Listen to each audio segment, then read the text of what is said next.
All right, picture this. It's April 1st, 1997. It's around 12:05, 12:10 in the morning. My parents are chilling on the couch watching the 1997 NCAA March Madness final between Kentucky and Arizona. You know, it's exciting. My mom's excited, my dad's chilling, drinking an adult beverage. Eventually, it becomes the fourth quarter. Arizona has taken the lead. It's the final 2 minutes. The excitement just becomes too much for my mom. And eventually, her water breaks, and instantly my dad snaps into dad mode. He grabs the keys, he grabs the bag they had ready, he grabs my mom in one hand, and he runs to the car. They don't even lock the front door because no, screw that. They got to get to the hospital because I'm coming. So he throws my mom in the backseat. He turns on the car and he yells, "I'm gonna get you to the hospital, honey. Just wait. Just hold them in. Don't let them come out." So eventually he gets onto the highway. He's Fast and Furious style. He's weaving in and out of traffic. Eventually he gets to the hospital. He drifts in, he rolls down the window, and he yells, "My wife's having a baby." So naturally they come out Grey's Anatomy style with a stretcher or wheelchair, however you want to picture it, just guns ablazing, flames coming out the back. So eventually they get to the operating room and out I come.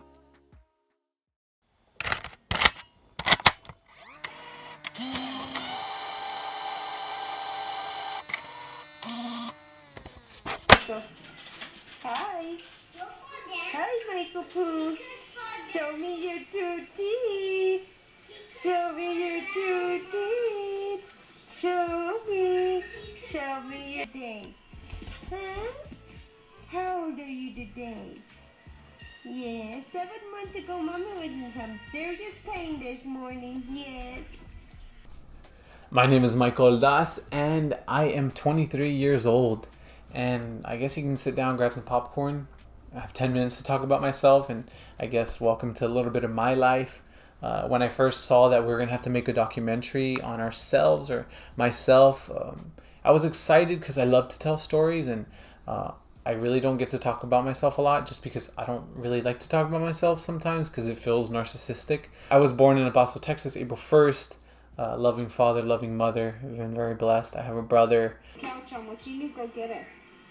Michael, come with Mama.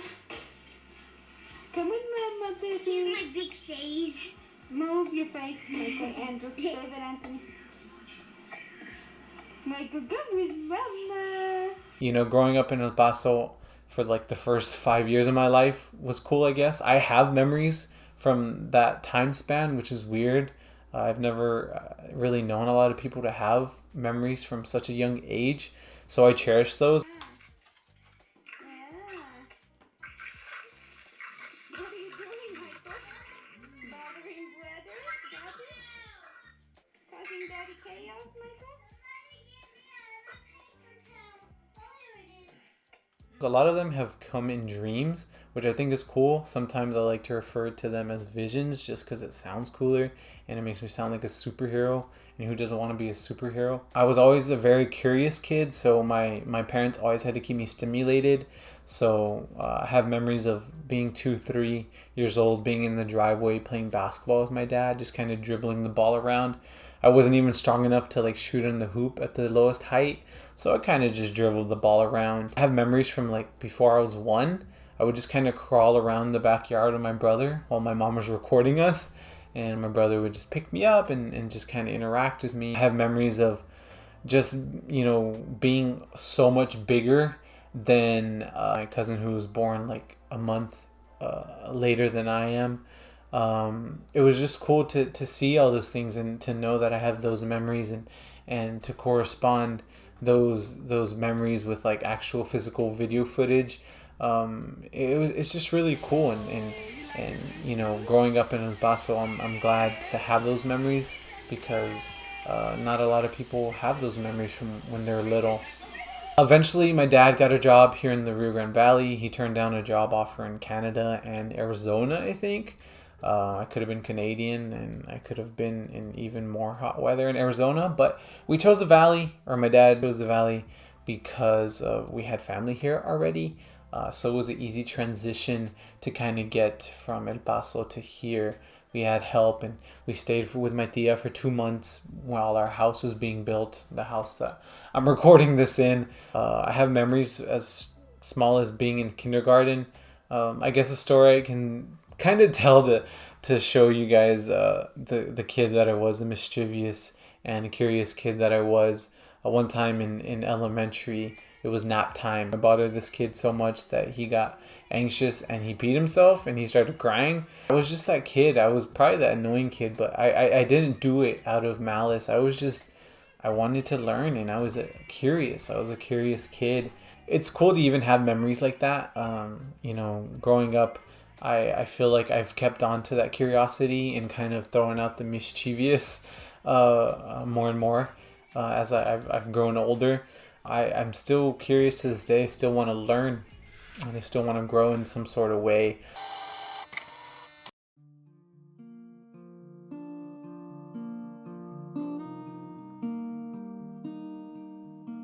I guess we can transition to the more intimate part of my story and the part I'm most excited to talk about. When I first found out I was going to have to make a documentary of my life and talk about me, I knew I couldn't do that without talking about my faith in God.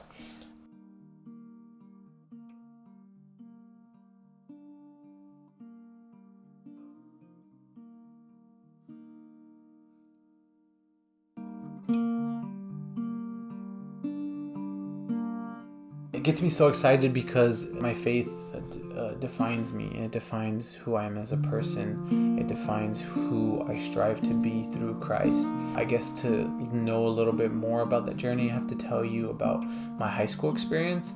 I was always very bitter towards high school. I never really felt like I fit in high school. A lot of the teenagers and kids in my class just wanted to party and drink, and it was never for me. Obviously the temptation was there and the opportunities came, but I just never really felt like I was gonna find happiness in that. So I never really felt like I fit in with anybody because I was just kind of doing my own thing. So I went through high school without friends, really. It was about 2 months before I was about to graduate. My parents wanted me to go on a retreat for their birthday because their birthday was March 16th and their retreat was March 16th through 18th. So I was like, what the heck? I wasn't opposed to it. My parents had raised me Catholic. I was a cradle Catholic. My grandpa was a deacon. I was actually baptized by my grandpa the day after he was ordained as a deacon, which is pretty cool because I know a lot of people can't say that. A lot of people in the Catholic faith. So I went on the retreat, and it was a vessel towards the bigger plan that God had for me. I can't thank my parents enough for opening up that door and allowing me to make that decision to go and kind of give me a little nudge as like, hey, go for my birthday. After that, I just wanted to learn more about God. I just wanted to truly get to know him in a more intimate way. I always knew God was good and I knew that he loved me, but I never took the time to get to know him in an intimate way. So after that retreat, I just went full steam ahead. I was reading what I could. I fully finished getting confirmed. I got involved with, almost every activity for the youth at our parish. Youth group, youth rallies, you name it, I was there, and I was just eager to learn. And don't get me wrong, the road wasn't always easy. Now that I've continued to grow, I've been persecuted for my faith. I've had people call me dumb. I've had other, per se Christians and non-denominational churches mock me because I was Catholic and I believe in venerating the saints and our Blessed Mother. But it doesn't faze me anymore. Nothing really shakes me.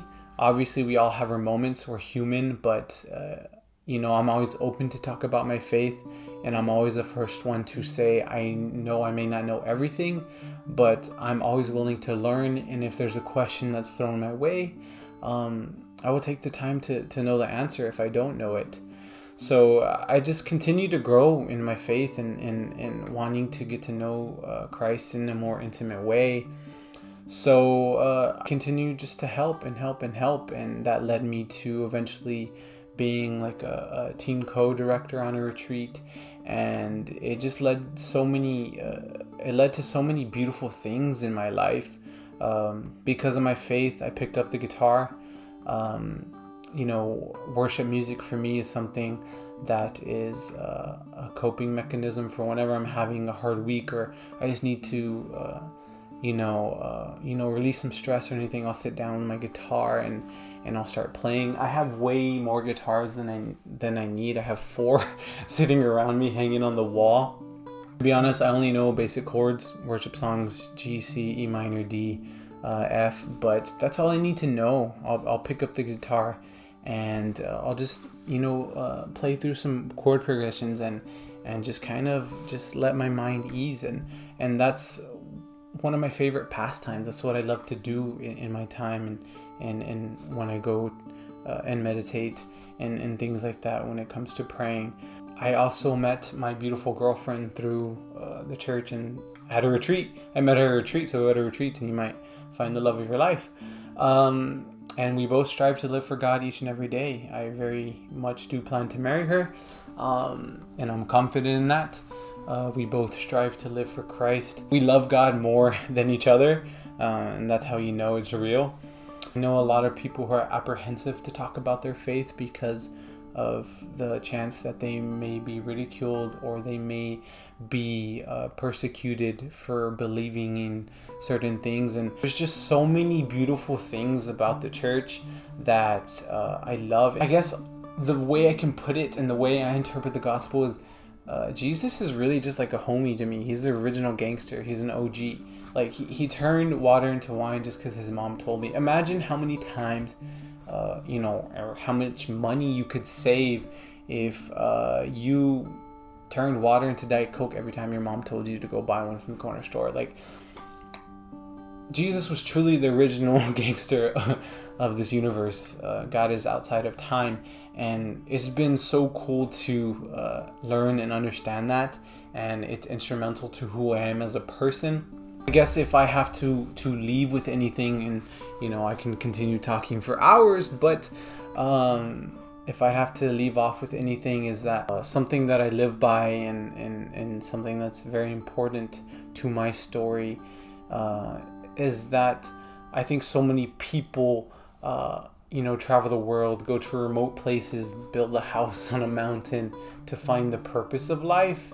And through Christ, I've found the purpose of life is to love others and just to love in general, especially in the world that we're living right now with, coronavirus and everything that's going on with racial issues and things like that.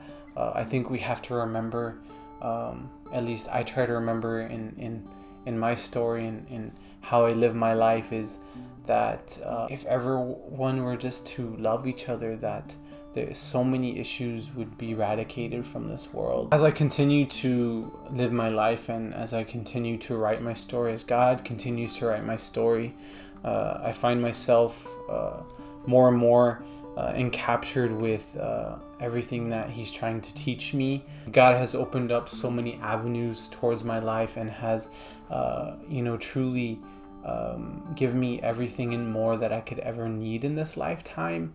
And I guess you can say that's my story. That's who I am. That's who I'm striving to be, and I'm just striving to be more and more Christ-like each and every day, and to love others as they deserve to be loved.